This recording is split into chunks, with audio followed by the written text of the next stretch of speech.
je lui ai demandé si c'était normal. Elle m'a dit oui, dans votre cas, c'est normal.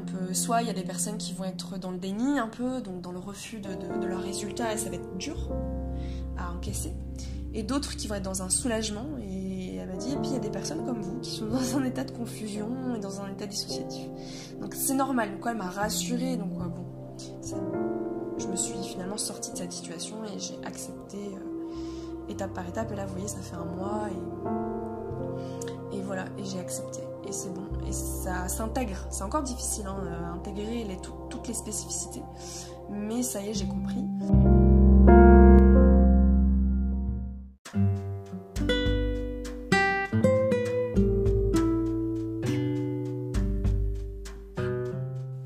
Bonjour, moi c'est Claire et je te souhaite la bienvenue sur mon podcast La vie en pause. Tu trouveras ici mes témoignages et mes réflexions sur des thématiques variées telles que l'hypersensibilité, l'entrepreneuriat, la neurodiversité, la douance, le syndrome d'Asperger, etc., le développement personnel, la créativité. Autant de sujets qui, moi, me passionnent et j'espère t'apportera des réponses à toutes ces milliards de questions que tu peux te poser. L'instant pour faire une pause et pourquoi pas voir la vie en rose.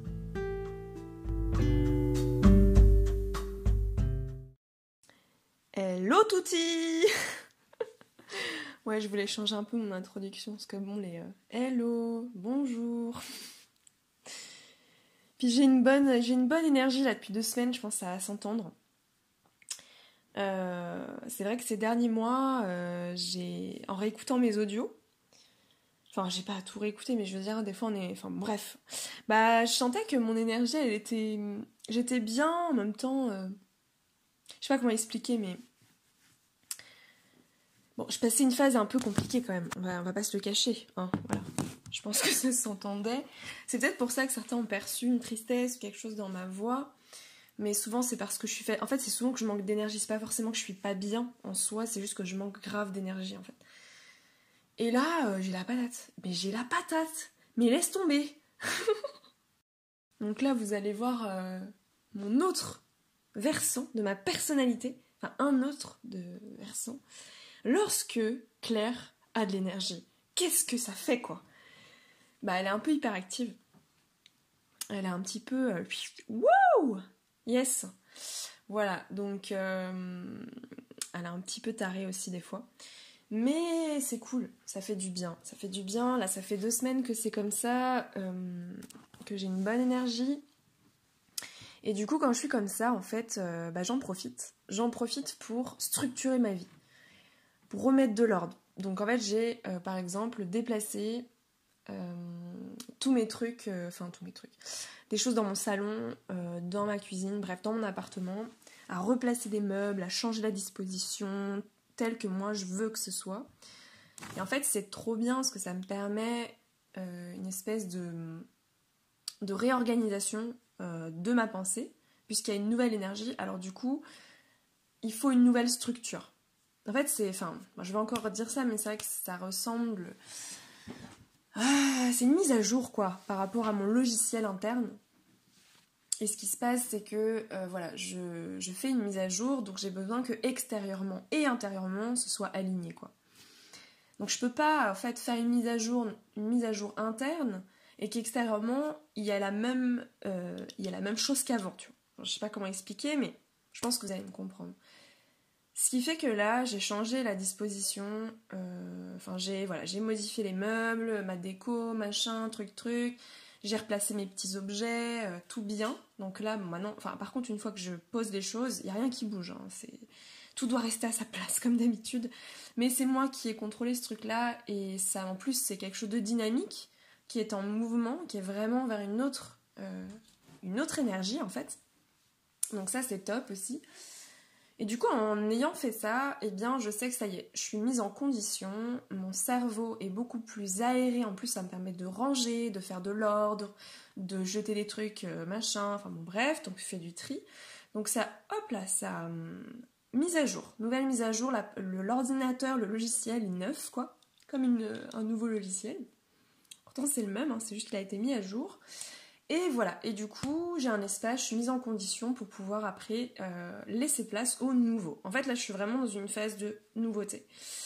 Alors, pourquoi je vous parle de tout ça? Parce que je suis dit dans le podcast, du coup, dans la suite et la fin de mon diagnostic, donc vous l'avez compris, bon, même si j'ai eu les résultats il y a un mois maintenant, j'ai tardé avant de faire mon audio, parce que justement, je suis passée par une phase compliquée.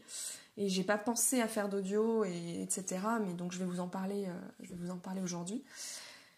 Mais du coup, pour vous dire que là, il y a eu un avant, il y a un après, et c'est vrai, et pour pas mal de personnes autistes diagnostiquées tardivement, enfin bon bref, après une phase comme ça, un parcours diagnostique assez long, fastidieux, très complexe, c'est vraiment le parcours du combattant quoi. Eh bien, il y a cette phase où on sait, où on pose le diagnostic, on a nos résultats, et chez beaucoup de personnes, il y a une espèce de renouveau qui se crée, quoi, en fait. On clôture un chapitre, on en entame un nouveau. Donc voilà la façon dont je me ressens aujourd'hui, mais c'était pas le cas il y a un mois. Et pourtant, il y a un mois, j'ai reçu mes résultats. Donc je vais commencer par là. Alors désolée, du coup, je vais être vachement péchue, là. Mais il y a un mois, je vais essayer de me replonger un peu dans cette énergie-là. Quand j'ai reçu mes résultats, je les ai reçus par mail, par ma psychologue qui m'a fait passer les tests en octobre. Ça a tardé d'ailleurs parce que j'ai eu mon diagnostic en octobre et j'ai eu mes résultats que mi-février. Donc pour moi, ça a été vraiment très très très très long au niveau de l'attente des résultats. Elle avait beaucoup de patients et beaucoup de... Voilà, bon bref... J'ai eu les résultats par mail, je me suis mise en condition, mais alors de ouf, pour lire mes résultats, parce que j'étais seule pour les lire. Et j'ai d'ailleurs vu un ami ce jour-là qui a fait acte de présence pour vraiment que je me sente soutenue. Et le soir après, je me suis mise sur mon ordinateur, j'ai pris mon petit thé, enfin ma petite tisane, mon petit plaid. Voilà, putain, en mode, vas-y, c'est bon, on y va. Bon, j'ai lu, ça faisait 15 pages, c'était assez détaillé, pas plus détaillé que mon tableau d'analyse, enfin mon tableau d'auto-analyse de 55 pages, parce qu'au finalement, elle s'est référée aussi à ce que j'ai noté dedans, évidemment. Mais ce que j'ai trouvé intéressant dans ces résultats, c'est qu'effectivement, c'est chiffré, c'est mesuré, et c'est cadré, et du coup, elle va à l'essentiel. Donc en fait, il y a des pavés, il y a des résumés en fait de tout ce qu'on a vu ensemble, de tout ce que je lui ai apporté, et elle a pu vraiment résumer, synthétiser. Et là, je vous avoue que c'est trop plaisant parce que ça permet une structure. Et alors que moi, je me perds dans des détails de ouf, dans mes, mon tableau d'analyse de 55 pages, d'accord, ok, super. Franchement, ça m'a tellement aidé. Mais c'est ultra détaillé, on peut s'y perdre aussi. Et donc elle, ça permet un regard extérieur et de synthétiser. Voilà, parce que ça, la synthèse, compliquée pour nous. Bref, donc j'ai pas tourné autour du pot, j'ai lu ce diagnostic, j'appartiens bien au spectre de l'autisme, oui, ça se dit. Je suis bien autiste. Donc voilà, je vous le dis, quoi, je veux dire. On dirait un coming out. Enfin, je sais pas pourquoi je me sens bizarre de le dire comme ça, mais oui, comme si c'était quelque chose que je devais déclarer, mais en fait, voilà où j'en suis. Après, je pense que vous avez compris, j'avais pas trop de doutes dès le début. Enfin, si, j'avais des doutes, mais je veux dire, j'étais quand même sur la bonne voie, quoi. On s'est passé de 80% de doutes à 50, 40, 30, 20, 10. Et là maintenant je suis sûre, avec toujours une petite parcelle de doute, parce que ça laisse la petite ouverture qui fait que je peux encore creuser le sujet et comprendre davantage de choses. Mais voilà, les choses sont posées. Et alors qu'est-ce qui s'est passé quand j'ai lu ce diagnostic sur mon ordinateur? En fait, je regarde juste si j'enregistre bien parce que sinon les boules quoi. Ouais, c'est bon.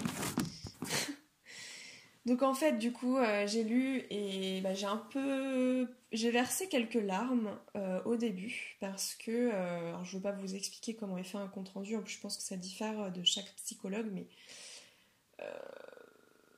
en fait, donc juste pour rappel, c'était chez une psychologue spécialisée dans l'autisme, donc c'est dans le privé, Et c'est ce qu'on appelle un pré-diagnostic ou un diagnostic voilà, chez un psychologue qui n'est pas encore un diagnostic attesté, conclu par un médecin. Un diagnostic qu'on appelle officiel chez un médecin, parce que c'est lui qui peut attester derrière pour avoir des aides, etc. Alors j'ai entendu d'autres choses par rapport à ça, mais bon, bref, juste pour vous remettre un peu dans le contexte. Et donc voilà, tous les bilans, on les passe chez les psychologues ou les neuropsychologues, etc. Bon, donc j'ai passé ces bilans-là, et quand j'ai eu ces résultats, voilà, donc j'ai pleuré au début parce que c'est une synthèse en fait de ce qui m'a amené vers ce diagnostic, des choses par rapport à mon enfance, des choses par rapport à mon adolescence, des choses par rapport à mes troubles, à mes difficultés. Bon, c'est pas évident à recevoir, hein, je vous le cache pas. C'est pas évident parce que ça met en lumière, noir sur blanc, ce qui nous a quand même pesé pendant des années. Donc, moi, ça faisait 29 ans, mais il y a d'autres personnes, ça peut faire 20 ans, ça peut faire 15 ans, ça peut faire...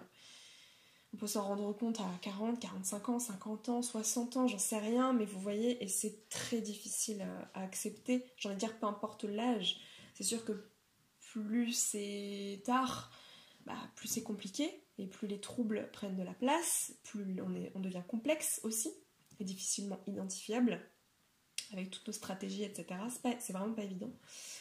Mais voilà, et donc après j'ai lu tous les résultats du test Waze, je sais pas trop comment bref, test de QI pour adultes, et après tous les tests liés à l'autisme, toutes les passations, tous les bilans en fait, voilà.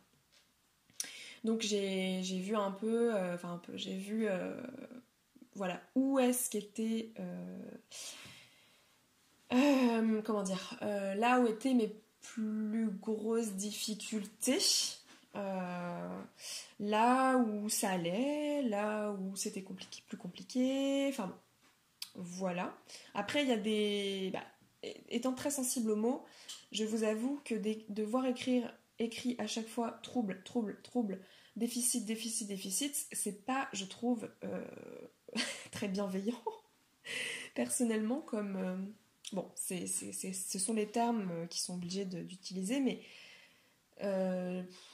bon, je vais pas épiloguer là-dessus ou débattre en fait par rapport à ça, mais c'est vrai que les mots sont quand même, je trouve, vraiment importants et qui ont du sens. D'ailleurs, je trouve que dans les yeux de... Comment ça s'appelle ? Dans les yeux d'April, la chaîne YouTube, j'en parle assez régulièrement parce que j'aime vraiment beaucoup ses vidéos. Donc une femme autiste, d'ailleurs, je crois qu'à mon âge, et qui parle très bien de ces termes en fait. Quand on parle de maladie, quand on parle de troubles, enfin voilà, de redéfinir un petit peu tout ça, parce que quand on comprend ce que ça veut dire, on se dit mais attends, mais c'est... Enfin voilà quoi. Moi j'ai aussi ma propre vision par rapport à ça, à l'autisme, et mais qui est ma vision, ma vérité à moi, ma façon de percevoir ces choses-là, et que tout le monde va pas être d'accord, et c'est pas l'objet qu'on soit d'accord ou pas, c'est juste que voilà, c'est ma vision. Et effectivement, je le vois vraiment pas comme un trouble en fait. Enfin, de mon côté, c'est-à-dire que en fait, je minimise pas, quand je dis ça, je minimise pas les autres, d'autres personnes qui le vivent vraiment comme un trouble et quelque chose de contraignant, quelque chose de très très handicapant, etc. Oui, moi je vois certains trucs comme quelque chose de contraignant et d'handicapant, évidemment. Mais ce que je veux dire par là, là faut que je mesure mes mots, c'est pas forcément facile à expliquer avec justesse, parce que ça peut créer beaucoup de mauvaises interprétations et j'ai pas forcément envie de créer ça, d'où ma difficulté d'en parler d'ailleurs. Mais voilà, je le vois pas comme un trouble, c'est-à-dire comme quelque chose de... comment expliquer ? Comme quelque chose de défaillant en fait, comme quelque chose comme un déficit. Je me concentre plus sur une vision, une perception différente, une façon de fonctionner différente, qui n'est juste pas adaptée, qui a l'allure de ne pas être adaptée, et donc du coup on va dire que nous on est inadaptés, c'est ça tout le problème, alors que du coup c'est les autres qui nous renvoient ça, enfin je dis les autres, mais... quand je dis les autres, c'est ceux qui nous renvoient l'image qu'on n'est pas adapté, ou ça peut être la société, ça peut être je sais pas, des gens de votre entourage, peu importe, des gens qui vont vraiment nous renvoyer l'image comme quoi, voilà, pourquoi tu fais ça comme ça, mais il faut faire ça comme ça, mais faut t'adapter, il faut faire ça, gna gna gna gna. Bon, les gars, moi je me suis adaptée toute ma vie, ok à votre système, à votre façon de faire, et c'est ok. Mais il y a un moment où j'en peux plus, j'ai juste envie de faire à ma façon en fait. Et que vous aussi vous puissiez vous adapter à moi. Et d'ailleurs, je vais vous en parler, c'est que j'ai un ami dernièrement qui m'a dit quelque chose qui m'a énormément touchée. Et je vous souhaite, oula, je suis un peu émue, je vous souhaite d'avoir des amis ou des proches, en tout cas des gens comme ça dans votre entourage, que ce soit une personne, plusieurs, voilà, mais juste qui vous disent, maintenant je sais que c'est autiste, maintenant que je sais ce que ça implique, qu'est-ce que ça veut dire, etc., mais je vais prendre ça en compte et je vais aussi m'adapter à toi en fait. Et lui, bon, il m'a expliqué concrètement ce qu'il comptait faire par rapport aux implicites, par rapport aux sous-entendus, par rapport au second degré, par rapport à mes crises, par rapport à tout ça, à ma gestion de mes émotions, enfin, je sais pas comment expliquer, mais bref, tout un tas de caractéristiques propres à l'autisme qui me met moi en difficulté. Ben lui, il m'a dit, je ne veux pas te mettre en difficulté encore plus que tu ne l'es, tu vois. Donc, je vais aussi m'adapter à toi, parce que c'est des choses que moi je peux faire facilement, c'est des choses que je peux faire qui va pas me mettre en difficulté de le faire, et pour que toi tu puisses ne pas être en difficulté.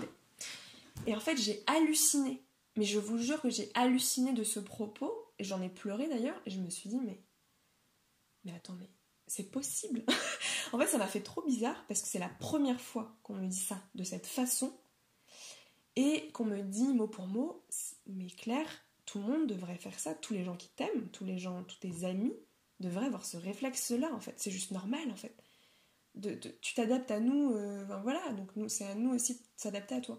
Et moi, c'est tellement un réflexe, si vous voulez, de m'adapter aux autres, à la façon dont les autres fonctionnent, d'avoir tout décortiqué, tout analysé, conscientisé, d'avoir développé tout un tas de stratégies, enfin, bon, bref, de m'être fatiguée pour correspondre et rentrer dans le moule un peu, enfin voilà, m'adapter socialement, comme une bête sauvage qui arrive pas en fait, et qui cherche plein de moyens pour être accepté en fait. C'est ça qui se passe, parce que c'est souvent ça qui se passe.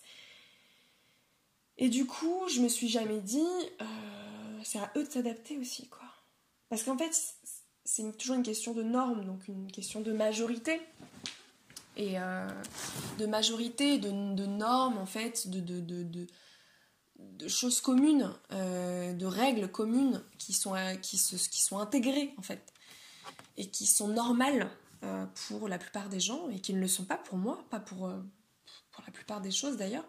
Donc c'est pour ça qu'on est un peu hors norme aussi, parce qu'on a du mal vraiment à rentrer dans cette norme et à être dans des cases, on est un peu hors cadre en fait, clairement, et ça moi j'ai du mal à l'accepter. Ça va être un petit peu compliqué, cette chose-là, à me dire, mais j'arriverai jamais à rentrer, en fait. Et en fait, c'est pour ça, c'est d'accepter ses particularités, d'accepter sa différence, alors qu'on nous renvoie à la figure depuis qu'on est petit, cette forme de particularité, justement, de différence, donc du coup, on subit du rejet, on peut subir du harcèlement, on peut subir des violences, on peut subir tout un tas de choses qui nous renvoient qu'on n'est pas normal en fait. Et donc on cherche à tout prix à être normal pour être un minimum accepté par certaines personnes. Mais quand on rencontre les bonnes personnes, quand on apprend vraiment, à mon sens, à se connaître profondément, faire une introspection, parce que là, le problème, c'est multifactoriel, hein. Il y a pas le problème vient pas de une personne, une situation, ou la société, c'est la faute de la société et tout, non. Le problème, il vient de tout un tas de facteurs. C'est très complexe d'ailleurs, puis c'est propre à chaque personne, son vécu, à tout un tas de trucs en fait. Mais du coup, les problèmes de ce truc-là, c'est que ça... Je sais même plus ce que je voulais dire, bon voilà, je me perds. Je ne sais plus... je suis trop dans ma lancée, je suis trop ouh. Mais voilà, et du coup je sais plus. Oui, ce que je voulais dire, c'est que quand on apprend vraiment à se connaître en profondeur, et surtout à s'accepter, tel que l'on est dans notre différence, en fait, dans nos particularités, quand on accepte pleinement et qu'on assume.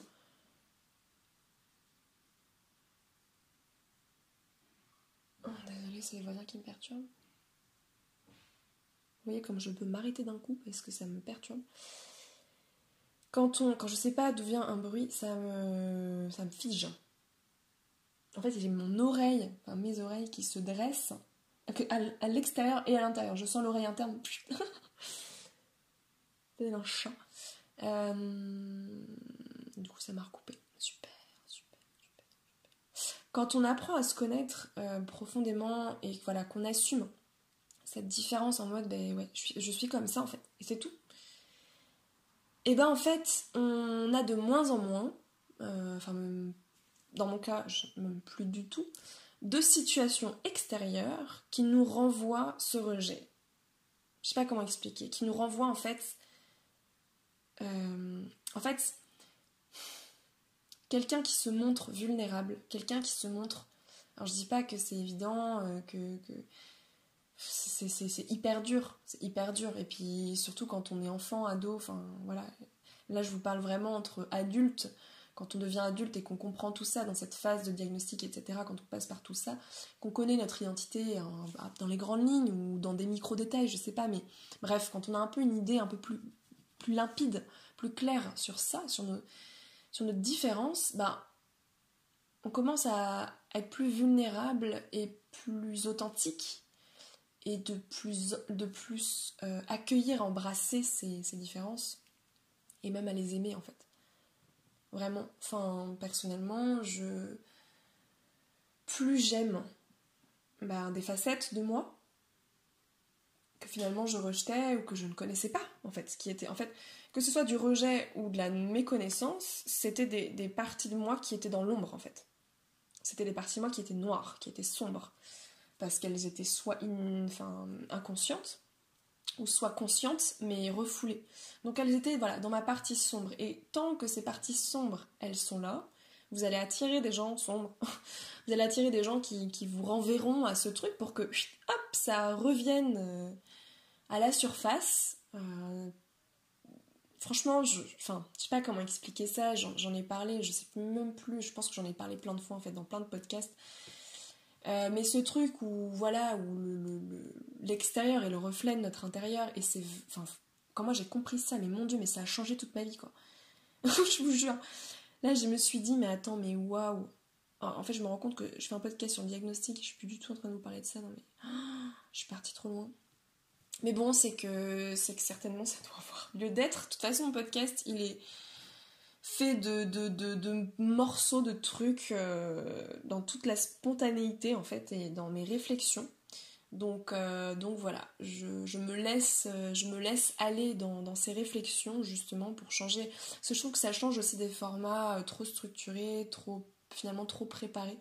Moi c'est pas du tout préparé, du coup au feeling. Alors ça change, ça peut être un peu... on peut vite décrocher ou quoi, mais bon, je sais qu'il y en a qui sont là, qui restent et qui apprécient. Et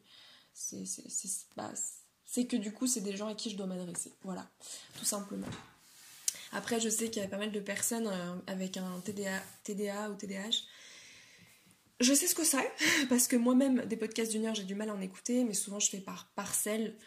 Mais des fois, quand ça me prend, quand ça me parle, quand ça vibre en moi, mais je reste accrochée, quoi. Donc, voilà. Bref, donc je disais quoi.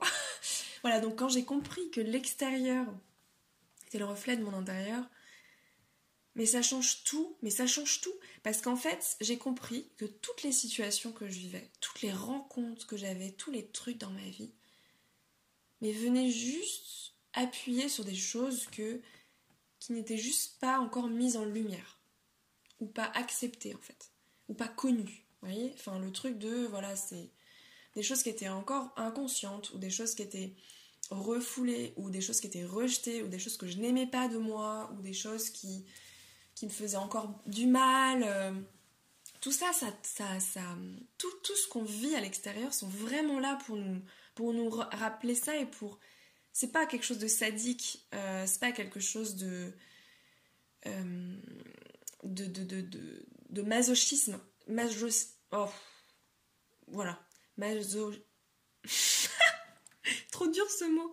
Masochiste. Wouh. C'est pas... Voilà. Ça m'a perturbée, ça aussi. Ce mot, je bute dessus du coup. Masochiste. À mon sens, c'est vraiment pour... dans le but de nous éclaircir sur qui on est. Il n'y a rien de malveillant, en fait, il n'y a pas de jugement à avoir là-dessus. C'est pas du tout pour nous faire du mal ou quoi. C'est juste pour nous réveiller, quoi, en fait. Pour nous réveiller, nous éveiller, nous accepter, nous aimer. Et en fait, pour moi, c'est toujours dans l'amour, en fait. Et bon, je pars vraiment loin, j'avoue. Là, j'avoue que je pars quand même loin. Mais c'est... Bon, à mon sens, c'est important d'en parler parce que moi, ça m'a aidé en tout cas dans la mise en lumière de qui je suis. Et voilà, et pour faire le lien par rapport à tout à l'heure, je commence à voir le lien, là, ça y est, je me souviens de ce que je disais, que plus on se connaît profondément, plus on s'aime, plus machin, truc, et bien, plus on va attirer des personnes qui nous ressemblent, en fait, et qui nous acceptent aussi dans ces parts de lumière de nous-mêmes, parce qu'on les accepte, en fait. Et j'ai remarqué aussi que plus on est vulnérable, dans le sens, plus on se livre aux autres, plus on est authentique et vrai et sincère, et je vous assure que là, mais on veut tous ça en fait, on veut tous des gens comme ça autour de nous, qui soient sincères. On manque cruellement dans ce monde d'authenticité et de sincérité, à mon sens, je trouve, et je pense que vous allez être d'accord avec moi, et on en a besoin, on en a vraiment besoin là, mais vraiment, vraiment en fait. Et du coup, j'ai remarqué que voilà, plus on est comme ça, de nous-mêmes à nous-mêmes déjà, pour nous-mêmes, mais en fait, plus les autres ils s'ouvrent aussi, ils se livrent et ils deviennent sincères et authentiques, et parce que ça les rassure, ils sont en confiance. Ils ont raison d'être en confiance, mais du coup, ça leur permet à eux aussi de s'aimer en fait. Moi, c'est des personnes authentiques, vulnérables, vraiment sincères, hein, qui m'ont touchée, qui m'ont inspirée. Hein. Parce qu'il y a plein de personnes dans le développement personnel, par exemple, dans le coaching, bon, bref, ces domaines de bien-être, par exemple. Mais si je ressens pas leur authenticité, ça matche pas. Ça matche pas, il y a quelque chose qui cloche, en fait. Et je pense que moi, à une époque, et pendant longtemps, comme tout le monde, on a tous une espèce de dissonance en fait en nous. On n'est pas tous hyper bien alignés, on peut être même très très déstructuré, et voilà. Eh bien, on renvoie ça aux autres en fait, cette dissonance. Et les gens ressentent, inconsciemment ou consciemment, mais ressentent cette dissonance. Et du coup, ils se livrent pas eux-mêmes parce qu'ils voient notre dissonance et notre malaise ou notre malhonnêteté. Mais dès qu'on commence vraiment à se connaître et à s'aimer, mais ça débloque, ça nous débloque nous déjà, mais ça débloque de ouf les autres en fait. Alors moi je trouve ça dingue. Voilà. Et pour en revenir au diagnostic, oui d'accord. Ok, je crois que mon énergie elle est tellement baignée dans l'amour en fait. Je peux plus être autrement, c'est plus possible d'être autrement. C'est tellement beau en fait, c'est tellement beau de voir tout ce qu'il y a derrière, de se rendre compte de tout ce qu'on est en fait. Et je vous assure, mais que je viens de loin, mais de loin. donc voilà. Et quand j'ai reçu ces résultats diagnostiques, au bout de 30 minutes, après 30 minutes d'audio, je vous en parle enfin, eh bien j'ai compris davantage qui j'étais, mais surtout, en fait sur le coup, je vous avoue, ça m'a...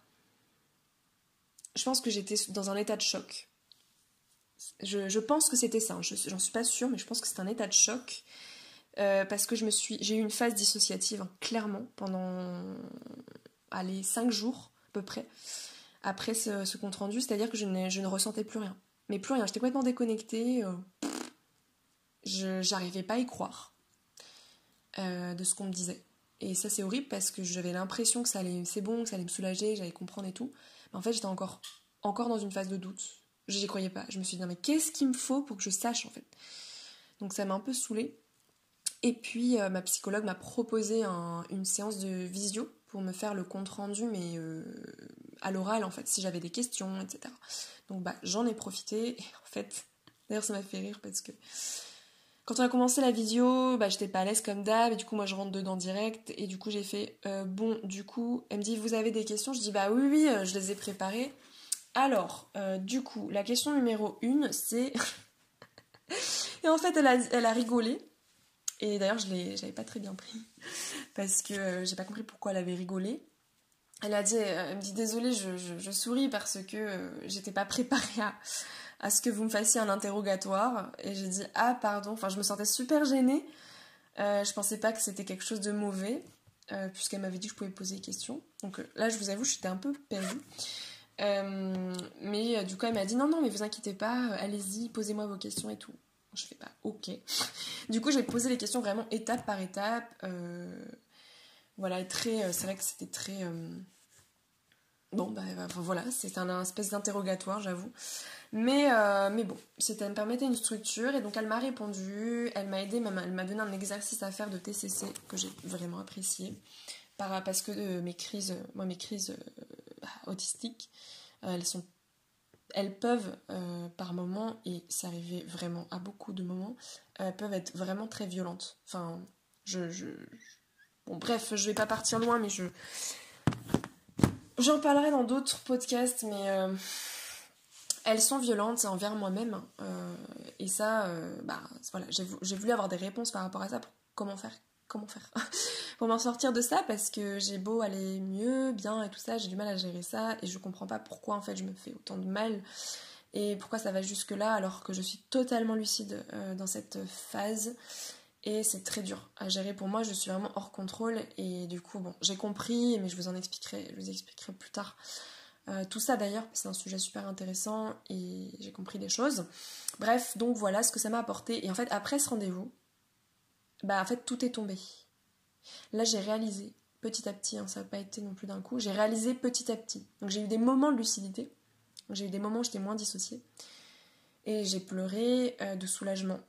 Et à des moments, je pleurais de colère, ou je sais pas trop ce que c'était comme émotion, mais voilà. C'était en mode, des fois je pleurais en bien, des fois en pas bien. Voilà, ça faisait un petit peu... et je lui ai demandé si c'était normal, elle m'a dit oui, dans votre cas... c'est normal, soit il y a des personnes qui vont être dans le déni un peu, donc dans le refus de leurs résultats, et ça va être dur à encaisser, et d'autres qui vont être dans un soulagement, et elle m'a dit, et puis il y a des personnes comme vous qui sont dans un état de confusion et dans un état dissociatif. Donc c'est normal, donc elle m'a rassurée, donc bon, je me suis finalement sortie de cette situation et j'ai accepté étape par étape, et là vous voyez ça fait 1 mois, et voilà, et j'ai accepté, et c'est bon, et ça s'intègre. C'est encore difficile à intégrer toutes les spécificités, mais ça y est, j'ai compris. Voilà, j'ai compris. Donc voilà, je voulais vous raconter un peu la suite et la fin du diagnostic. Après, j'ai eu un rendez-vous, alors là c'est vraiment pour clôturer, mais j'ai eu un rendez-vous ensuite avec le psychiatre spécialisé. Donc c'était mon 2e rendez-vous avec lui. Il m'en reste un 3e encore à faire. Mais bon, ce sera la conclusion. Je sais pas si ce sera très très important d'en parler, puisque maintenant c'est bon, quoi, j'ai les grandes lignes. Mais le premier rendez-vous avec lui, c'était en visio. J'étais très déçue parce que ça avait duré que 20 minutes. Voilà, pour payer une somme assez conséquente, même si bon, il y a une partie qui a remboursé, mais voilà, c'était un peu compliqué. J'ai pas trop compris. Et puis le 2e rendez-vous était par contre en présentiel, j'étais obligée d'y aller. Alors vous imaginez même pas le préparatif que ça a été pour moi. Alors, je pense que si, vous imaginez. Donc c'était à Paris. Et donc j'ai demandé, moi, c'est mon petit frère qui m'a accompagnée. Pour ceux qui savent, qui suivent mon Instagram, ils ont dû suivre un peu l'aventure sur Instagram par rapport à ça. Voilà, donc et j'ai eu rendez-vous, mais ça a duré genre même pas 45 minutes, quoi. Je crois même 35 minutes. Donc j'ai halluciné de m'être déplacée jusqu'à Paris en train, tout ça, machin, de passer la journée là-bas, de dépenser quand même pas mal de thunes entre le rendez-vous et le transport, et puis le manger, enfin bon, bref, et l'énergie que ça m'a généré. c'est très très difficile. Rester 35 minutes dans le cabinet, quoi. Donc bon, ça je vous avoue, j'ai jamais été trop psychiatre ou quoi. Et puis il m'a posé les mêmes questions que ma psychologue m'a posé, quoi. Et ça, j'attends d'avoir la conclusion pour savoir un petit peu comment ça se passe. J'imagine qu'il avait besoin aussi de m'analyser lui, de me ressentir, de savoir ce qui se... Je sais pas. Bon, il y avait des questions un petit peu plus précises, mais bon, voilà, j'ai pas trop envie d'épiloguer là-dessus, parce que j'ai pas trouvé ça ouf. Et de toute façon, moi, c'est clairement la psychologue qui m'a aidé à avoir mes réponses. Mais pour finir là-dessus, voilà, j'intègre petit à petit. Évidemment, je me sens vraiment soulagée. Et comme je vous ai expliqué là dans la phase de ce podcast où je suis partie un peu en live, mais ce que ça m'apporte en fait. Les réponses, la connaissance sur moi, c'est des éclaircissements sur moi-même. Et donc des choses que je peux intégrer et accepter chez moi et apprendre à aimer en fait. Et non pas à rejeter et me dire que je suis trop bizarre et que je suis trop pas normale et que pourquoi je suis comme ça, pourquoi je suis aussi compliquée, pourquoi je suis aussi difficile, pourquoi... voilà. Enfin, tout un tas de trucs, pourquoi je suis folle, pourquoi je suis bête, tout un tas de choses que je me mettais dans la figure parce qu'on me renvoyait un petit peu tout ça, beaucoup même. Voilà, donc... c'est une nouvelle étape, c'est un nouveau chapitre, d'où mon énergie actuelle. Et d'ailleurs, mon énergie, je la mets où ? Je la mets dans mon projet, je la mets dans ce podcast, je la mets dans mon Instagram, je la mets dans mes coachings en fait. Parce que du coup, j'ai décidé, mais je pense que je sais pas comment... je voulais vous en parler un peu plus par rapport à ça, mais je sais pas si j'en avais déjà parlé, enfin bon bref. Donc dans le coaching, et du coup, ma volonté, est clairement, aujourd'hui, j'ai compris que c'était ma mission, genre... Mais je suis contente de ça parce que c'est un gros chemin pour moi. C'est une façon pour moi de pouvoir informer sur le sujet, de continuer d'informer, de continuer d'aider des personnes. Et d'aider, là pour le coup, de façon personnalisée, individuelle en fait. Avec des gens qui subissent, avec des adultes, des personnes qui subissent les mêmes choses que j'ai subies. Dans peu importe la phase, votre état en fait de diagnostic, où est-ce que vous en êtes, c'est-à-dire est-ce que vous en êtes à pas du tout penser à faire un diagnostic, mais vous êtes dans le début de votre recherche sur vous-même, est-ce que vous êtes dans une phase de début de diagnostic, est-ce que vous êtes dans votre diagnostic, est-ce que vous êtes sorti de votre diagnostic. En fait, je sais que je peux aider aujourd'hui sur toutes ces étapes en fait. Toutes ces étapes et puis même en fait après le diagnostic, c'est ça aussi qui est ouf, c'est que on n'est pas tous égaux, tous pareils par rapport à ça. Moi j'ai mon intérêt spécifique, ça a été l'autisme et ça l'est toujours, et du coup je suis passionnée et je deviens une spécialiste du coup de moi-même, de mon propre cerveau, de mon propre mécanisme et du coup aussi des autres. Même si chaque personne est différente, je m'adapte aussi en fonction de la personne en soi, dans sa personnalité et puis dans son énergie aussi. Enfin, il y a tout un tas de trucs que je mets en place, mais ce que je veux dire, c'est que je sais plus. J'attends, je me perds de ouf. Mais voilà, c'est important pour moi en fait d'arriver à continuer d'informer de façon gratuite avec mon contenu Instagram et mon contenu sur les podcasts, mais aussi de pouvoir aider individuellement ces personnes dans toutes les phases. Parce que voilà, c'est même quand on sort d'un diagnostic, on n'est pas forcément avec plus de réponses. Et ça que je veux dire, c'est que dans mon cas, j'ai lu énormément, c'est mon intérêt spécifique, donc j'ai des réponses. Et encore que je continue de chercher quoi. Je continue de chercher et je pense que c'est un truc, je dis pas que c'est un truc sans fin, mais c'est complexe, c'est très très complexe. Et comprendre notre fonctionnement, c'est pas quelque chose de facile. Et moi je cherche vraiment à ce que les choses soient bien classées, rangées, compréhensibles, vulgarisées, enfin voilà. Je trouve que c'est important. Et il y a beaucoup de personnes qui vont jusqu'à du diagnostic, mais si elles ne se renseignent pas d'elles-mêmes, à creuser comme je le fais, mais c'est un enfer, on ne sait pas en fait. Parce que si moi je m'étais juste rapportée au diagnostic et au professionnel qui est censé être un spécialiste, je vous assure que j'aurais été au même stade quasiment en fait. Pourquoi ? Parce que même si j'ai adoré ma psy, elle n'a pas un temps... elle n'a pas des heures et des heures à me comment on appelle ça ? à me donner en fait. Enfin, voilà. Sauf si elle proposait un accompagnement derrière, mais elle sait pas forcément ce qu'elle fait. Mais donc voilà, c'est pour ça qu'en fait pour moi, on a besoin d'être accompagné derrière, et moi-même j'en ai besoin, hein, clairement. Je sais pas, sur des aspects genre l'anxiété, ou pour certains ça peut être les troubles, les TOC, enfin bon bref, tout un tas de trucs à côté, ou de particularités, ou voir un psychologue, une énergéticienne, un hypnothérapeute, après peu importe, en fait, le bouquet. Mais ce que je veux dire, c'est que sur notre fonctionnement, genre, c'est ouf, parce qu'il y a tellement peu de gens qui sont spécialisés là-dedans, et du coup, on sait pas vraiment où aller, quoi faire, par où commencer, comment fonctionner au quotidien, bah, qu'est-ce qu'on met en place en fait. Et du coup, moi, je suis en train de réorganiser, mais genre toute ma vie là. Enfin, d'aménager ma vie sous différents aspects par rapport à moi, euh, mais aussi par rapport à l'autisme en fait, ce qui du coup, que je comprends, et du coup je comprends tellement je comprends tellement mieux ma façon de fonctionner que je peux trouver des outils concrets, pratiques et hyper adaptés à mon cerveau en fait. Et en plus moi je suis une passionnée d'organisation. Ça fait des années que j'étais tellement traumatisée du temps et de tout un tas de trucs que du coup j'ai développé cette compétence, parce que c'est plus quelque chose que j'ai développé plus tard, parce qu'avant j'étais pas du tout organisée. J'ai développé plus tard et en fait je m'en suis carrément, ça m'a carrément passionnée en fait. J'ai trouvé ça hyper stimulant, très stimulant et très apaisant. Une fois qu'en fait il y a la structure, le cadre, mais ça fait tellement de bien parce qu'on peut vraiment avancer.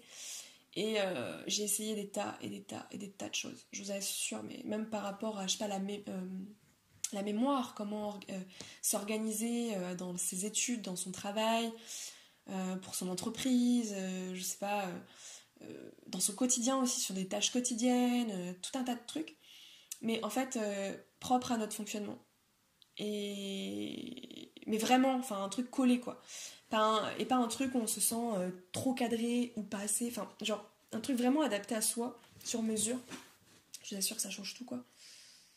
Ça change tout parce que sinon, bah, c'est quoi les conséquences? Soit on bloque, on est paralysé, on peut plus avancer. Genre, on procrastine, mais c'est de la procrastination. C'est pas un manque de volonté, en fait. C'est ça qui est difficile, c'est que beaucoup de gens comprennent pas parce qu'on dit ah la procrastination, gna gna gna. Non mais les gars, juste il y a un moment, en fait ton cerveau il est bloqué, il n'arrive plus à fonctionner et donc il faut juste trouver pourquoi il fonctionne plus et trouver le mécanisme qui désamorce tout ça et trouver une méthode et des outils concrets qui permettent et je vous assure que ça peut se changer en 2 minutes. Bon j'exagère peut-être un peu mais allez en 30 minutes. 1 heure, ça dépend du projet, du truc, mais de ce qu'on veut désamorcer, du problème. Mais ça peut être extrêmement rapide. Il faut juste les bons outils, en fait. Et moi, j'apprends, là, petit à petit, je suis en train de concevoir des trucs, bah, déjà pour mes coachings, pour mes coachés, pour vous. Et aussi, bah, pour moi, évidemment, je les teste d'abord sur moi, du coup, mais aussi dans mon entourage, pour des personnes TDAH, au potentiel et tout ça, ou dans l'autisme, et c'est trop bien. Et c'est trop bien. Et puis, j'aimerais bien créer une. Je vous parle de mes projets, là, du coup, je me lance. Mais je suis trop contente, en fait. Et lancer, alors, moi, le fait de le dire, souvent, ça m'engage. Mais c'est pas grave, je vais le dire, comme ça va m'engager. J'aimerais bien créer une boutique. Une très modeste, hein, mais du coup, d'avoir une boutique d'outils.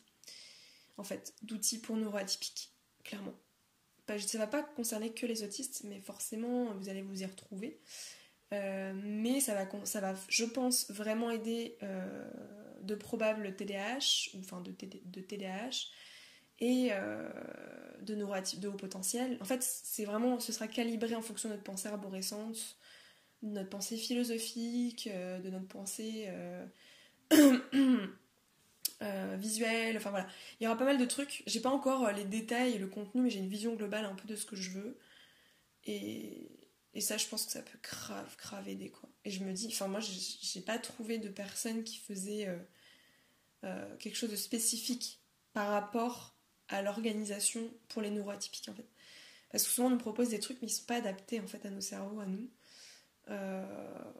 à notre cerveau créatif aussi. Enfin bon bref, je vais pas en dire plus par rapport à ça, mais voilà, je voulais juste vous dire un peu qu'est-ce que tout ça m'a amené à faire et je suis trop contente de vous le partager. En fait, je pense que ça se ressent. Je suis vraiment contente de vous le partager. En fait, je suis trop contente parce que je crois que je l'ai déjà dit au moins 4 fois, mais c'est quoi, c'est le podcast hashtag 32. C'est le podcast 32. Et waouh, putain la vache quoi. En fait, les gars, ça fait... Je vous parle comme si c'était mes potes, mais ça fait 9 mois, quasiment. Juillet, septembre, octobre, novembre, décembre, janvier, février. Bah ouais. Putain, la vache! En fait, à la fin dans 2 semaines, ça fera 9 mois que j'ai créé le podcast, que je me suis lancée dans ce truc, alors que je savais pas... Franchement, allez rire. Si vous voulez rire, allez voir le tout premier podcast. Même moi, j'ai honte. Le hashtag 0 que j'ai fait tout début juillet 2020. Non mais enfin, je dis rigoler, mais c'est marrant en fait de voir. En fait je trouve ça génial le podcast parce que ça permet de voir son cheminement, son évolution de façon concrète, même dans son intonation, dans ses réflexions. En fait ça change de ouf. Ça se trouve au hashtag au numéro 50, je sais pas, je serais en train de vous raconter ma vie et j'habiterai en Thaïlande comme tous les nomades digitaux. Et puis, je sais pas, je vous raconterai mon histoire. Ouais, ce sera plutôt le numéro 178, mais bon, c'est pas grave. Mais voilà, c'est rigolo de voir ça, et je trouve ça chouette. Parce que du coup, cette aventure, je suis pas toute seule dedans. Je suis loin d'être seule, et je vous remercie. En fait, j'en profite pour vous remercier d'être présent, que ce soit sur le podcast ou avec vos témoignages, avec votre écoute aussi, avec vos retours que je peux avoir par mail ou sur Instagram et tout.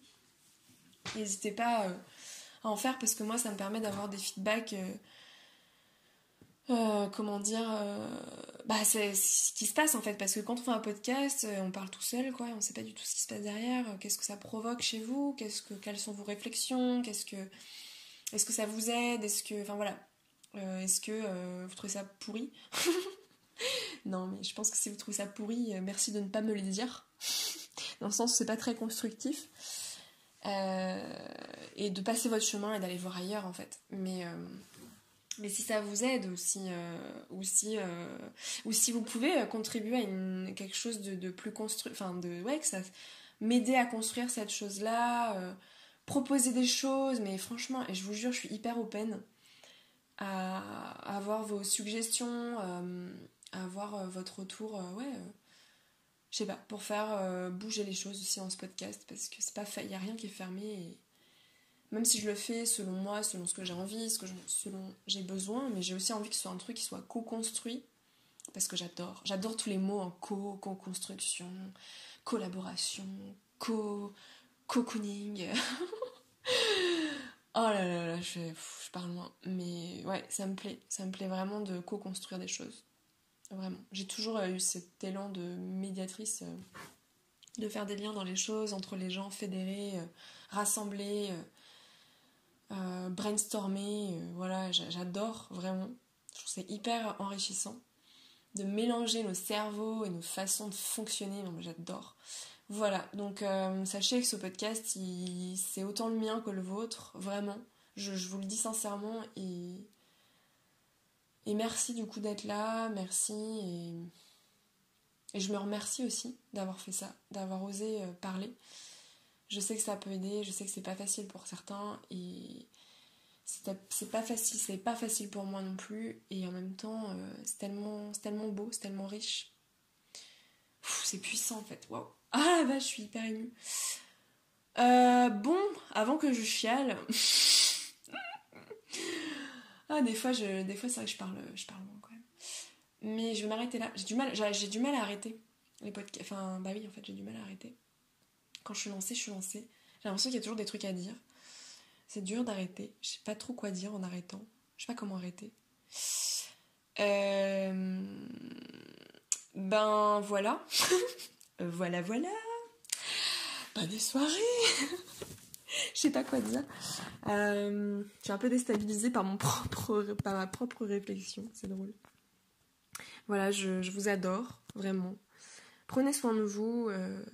Prenez soin de vous. Et c'est tout. C'est tout.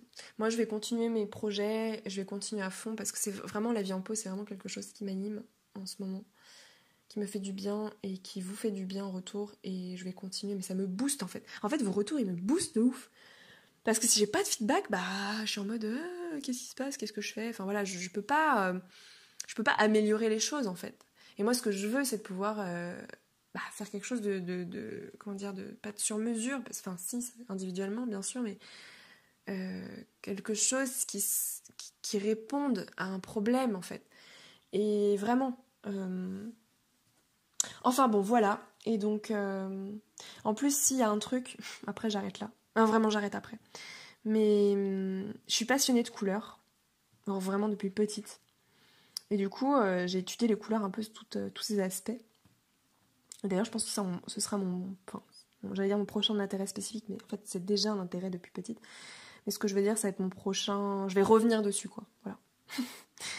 Il y a des fois, je reviens dessus, puis après, je repars sur autre chose, puis je reviens toujours vers les couleurs. Et c'est vrai que c'est quelque chose, un outil pour moi. C'est pour ça que je dis que je suis coach intuitive, dans le sens où mes outils, certains outils sont très concrets, très organisés, très précis, très pratiques. Mais j'utilise beaucoup, en fait, des outils intuitifs. J'utilise beaucoup mon intuition, en fait, aujourd'hui. Et ça passe beaucoup par la couleur, par les visuels.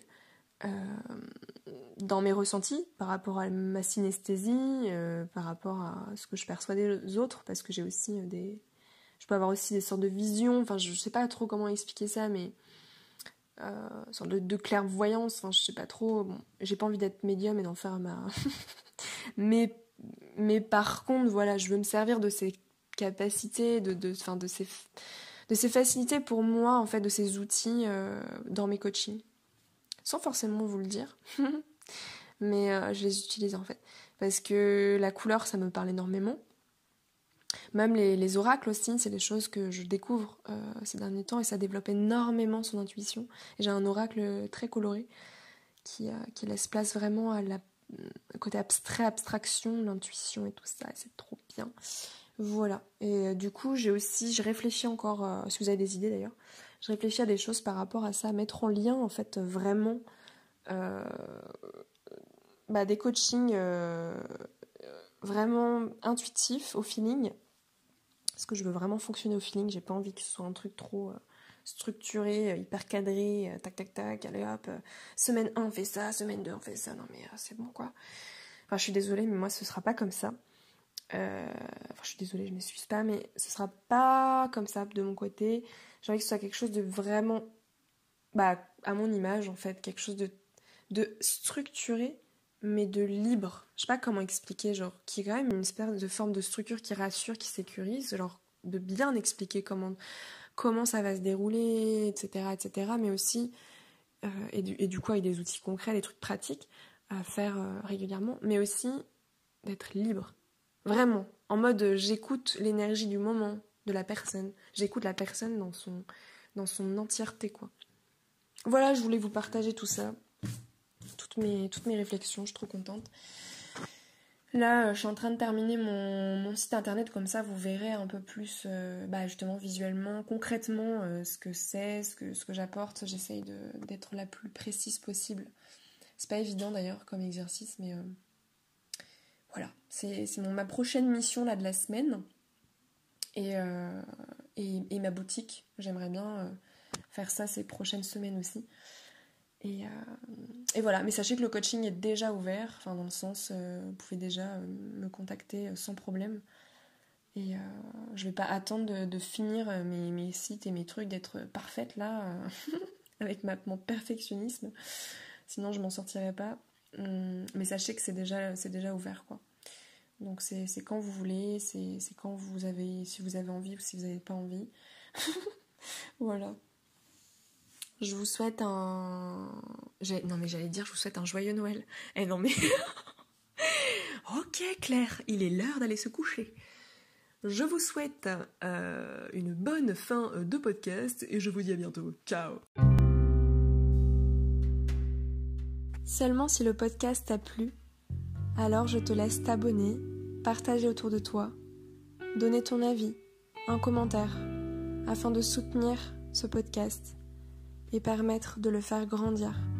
Je te remercie infiniment et je te dis à très bientôt.